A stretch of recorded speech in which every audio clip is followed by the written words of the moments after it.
Behind the Dish is sponsored by DBAT. Check out dbat.net for baseball and softball products, franchise information, and to find a location near you. And now your host, John Piper. Welcome to another episode of Behind the Dish. I'm John Piper. I'm joined with special guest Mark Cooke. He is the president and founder of Firecracker Baseball, started in 2007 and based in the Providence, Rhode Island area. Welcome to the show, Coach. Thanks for having us, John. I appreciate being here. Well, Mark, we've known each other now for not quite a year. We met at the baseball conference in Connecticut at the Mohegan Sun early this year, January of 2018, and I realized very quickly how passionate you are about the game and helping to develop players and other coaches as well. Can you tell everyone how you got started with Firecracker Baseball? 12 years ago, we were coaching in the summer, and we were coaching an American Legion team here in town, and it was more of a feeder system for the senior team, but we didn't have all the resources. We only charged the kids a couple $100 to play, and they didn't have any of the gear, and the volunteer coaches were volunteer, and we wanted to do something to give back. And so we started this tournament. We started off with 6 teams. We had a couple teams from out of state. It was run over a very simple day and a half here in Cumberland, Rhode Island. And from there, it really just took off. And I've been doing, running tournaments and basketball through different jobs that I had previously. But it really just took off from there. It was, a passion of mine to run some type of different event that nobody had. We didn't have this in the state of Rhode Island for Legion. But from there, it went from 6 to 12 to 24. Every year it doubled, and then we just started. Yeah, phenomenal growth. Yeah, it really has been, John. We're in our 12th year now, and from 6 teams in 2008, we're now at 120 teams. And that was in our 11th year. I mean, the growth has been great, but it's been, the reception, it's the relationships. It's all about, bringing everybody together, not just on the field, but off the field. And to me, that when you can create things like that, it's not work. It's enjoyment. And to me, I think that's what people see. And that's why they continue to keep coming back. It's been a great experience so far.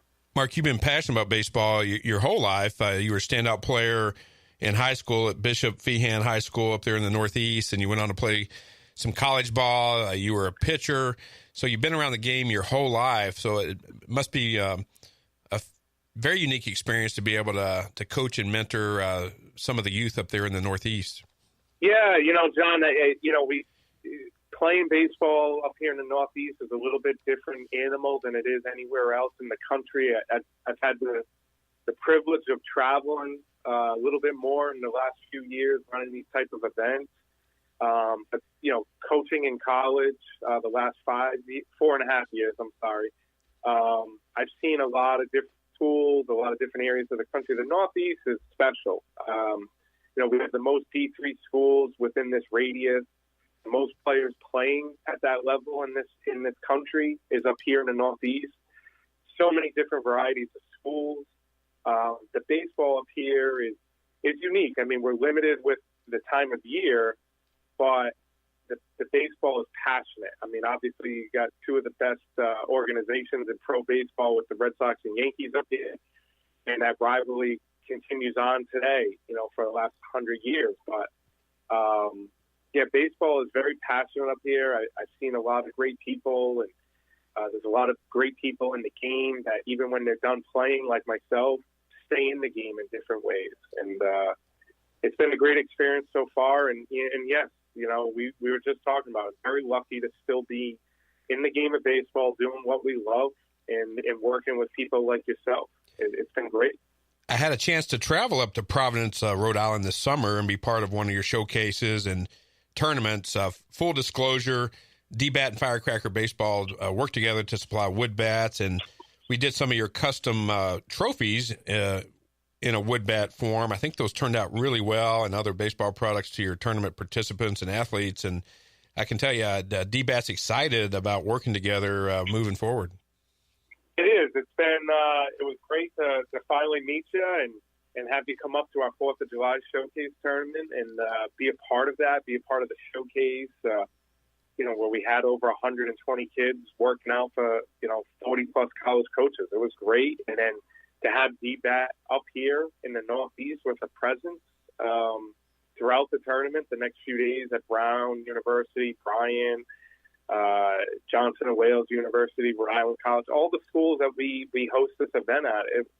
It was great, and the trophy bats were well received by the coaches.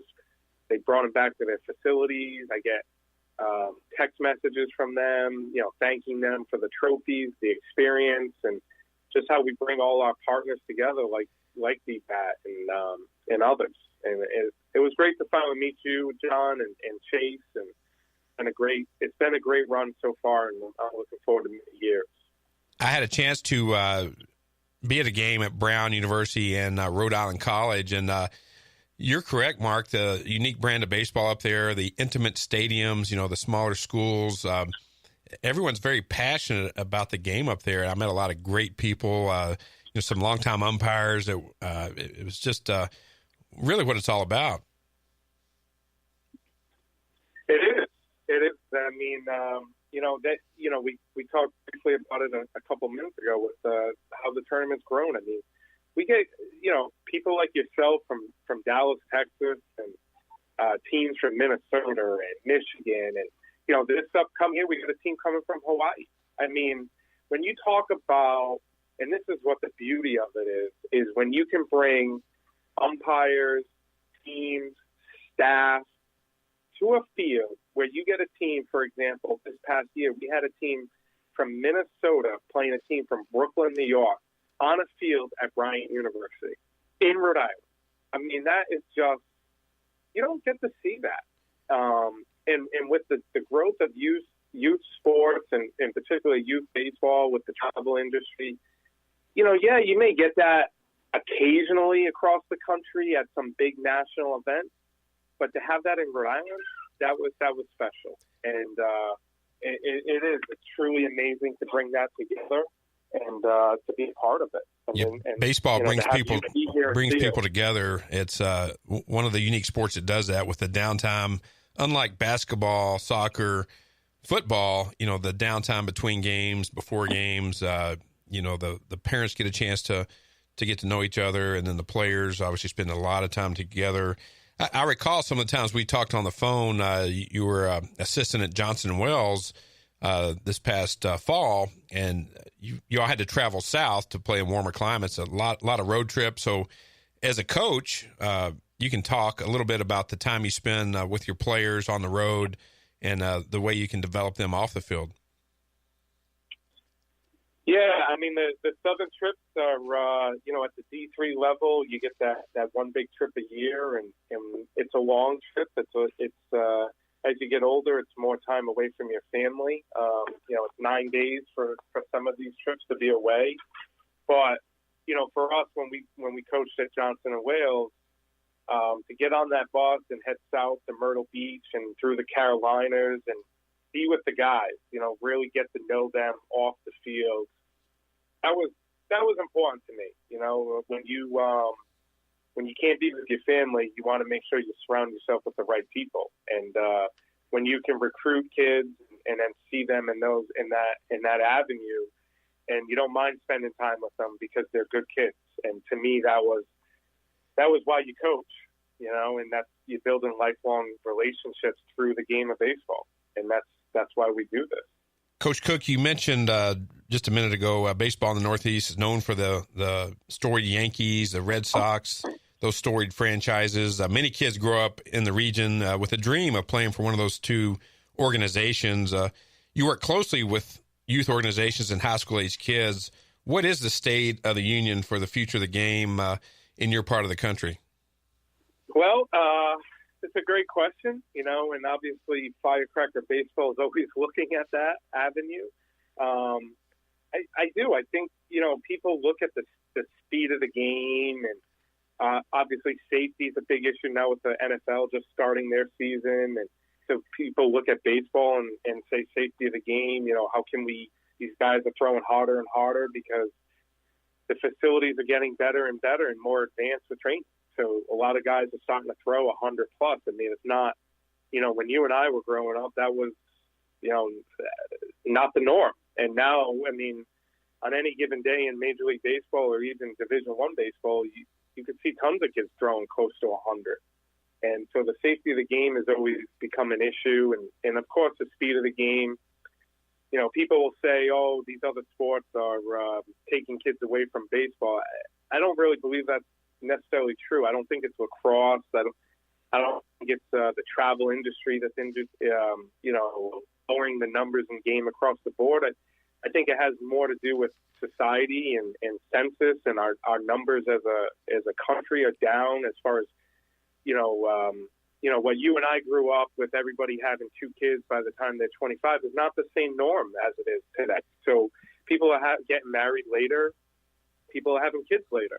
So that's why the numbers are down, in baseball. It has nothing to do with lacrosse or this travel industry. If anything, the travel industry it's kind of revolutionizing the game to where it's a standard. It's a way and a means to get to college and to play. And you look at these rosters of D3 schools in the Northeast. They're filled with kids from across the country that just want to keep playing baseball. And to me, that's special. Yeah, there was a kid right here in the North Texas area, obviously high academic standards, but he played a couple years at Brown right here from north of Dallas. So you're right. People, it's a destination to play the game up there, and obviously some of the great learning institutions right in your area. Coach Cooke, the showcases and tournaments you've been a part of with Firecracker Baseball, lots of talented players that come through there. You deal with a lot of college recruiters, head coaches. What are they looking for in a student athlete as they start their scouting process, looking at sophomores, juniors in high school?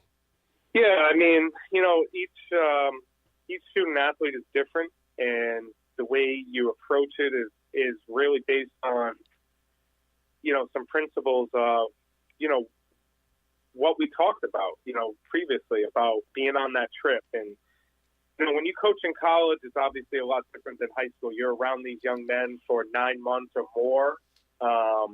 You're always working with them to get better as far as even summer placement. So even though you're not coaching them directly, you're still making an impact on them in their lives. So the first thing to me is I want to get to know them. Now, that's a lot different as a sophomore in high school versus a junior or senior because they're a little bit more advanced and they're farther away in their college decision making.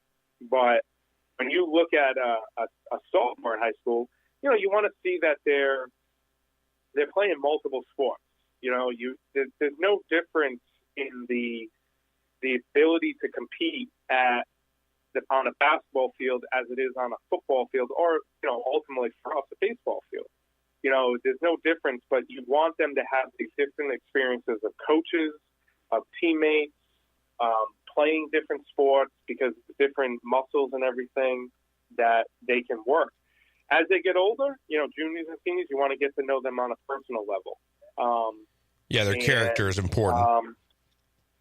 Yeah, absolutely, because you want them to be part of what you want to do. You don't want to worry about the academics. You don't want to worry about the off-the-field issues, whether it's, unfortunately these days, the social media aspect of it, what they're posting, what they're doing, off the field at night. As my grandmother used to say, there's nothing good that happens after midnight. Yes. So you want good student athletes. And that's, at the D3 level, John, it is different. It is truly about being a student athlete. And I stress the student part first. And, I've had the luxury of coaching at a JUCO, a junior college in Massachusetts, and I've had the privilege of coaching at a D3 school. And I see both sides. But at this level, That's